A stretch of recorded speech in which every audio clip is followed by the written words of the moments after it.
셰익스피어의 비극 리어 왕 1막 4장을 보면 리어 왕의 충신 켄트 백작이 무례한 하인 오스왈드를 넘어뜨리며 You base football player 라고 합니다.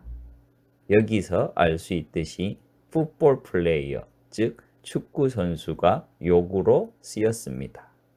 그런데 부산에서도 축구가 욕으로 쓰입니다.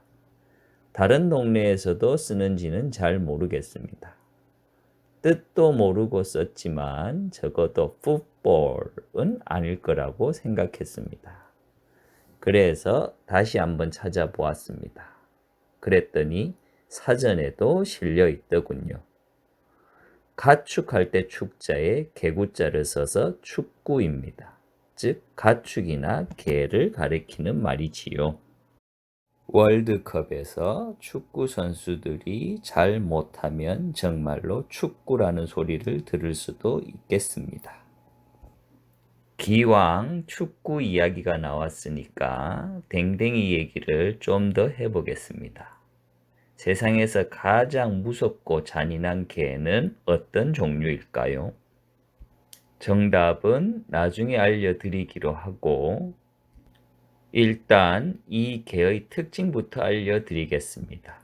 이 개는 노약자, 장애인, 외국인 노동자, 임산부 등 약한 사람만 가려서 물어버립니다. 그런데도 불구하고 누구나 이 개를 한 마리씩 기르고 있습니다. 물론 부처님이나 예수님은 이런 개를 키우지 않습니다. 심지어는 갖다 버리라고 합니다. 그럼에도 불구하고 부처님의 제자, 예수님의 제자라는 사람들이 다시 이 개를 데리고 와서 키우는 것을 보면 인간은 이 개를 너무나도 좋아하는 것 같습니다. 이 개의 이름은 편견입니다. 편견은 인간뿐 아니라 가끔씩은 거북이도 공격합니다. 다음은 거북이의 소풍 이야기입니다. 거북이 4마리가 산 3개를 넘어 소풍을 갑니다. 산 하나를 넘는데 1년씩 3년이 걸려 목적지에 도착했습니다. 그런데 도시락 뚜껑을 열었더니 김밥은 있는데 젓가락이 없습니다. 한 거북이가 말합니다. 누가 젓가락을 가져와야겠다. 그리고는 가위바위보를 해서 집으로 갈 거북이를 정했습니다. 집으로 가기로 한 거북이가 말을 합니다. 나 없는 사이에 절대 먹지 마. 라고 하고는 길을 떠났습니다. 6년이 지났습니다. 돌아올 시간이 되어도 길 떠난 거북이가 돌아오지 않습니다. 남은 거북이들이 6년을 더 기다렸습니다. 그래도 돌아오지 않습니다. 결국 남은 거북이들은 젓가락 없이 먹기로 결정하고 다시 도시락 뚜껑을 열었습니다.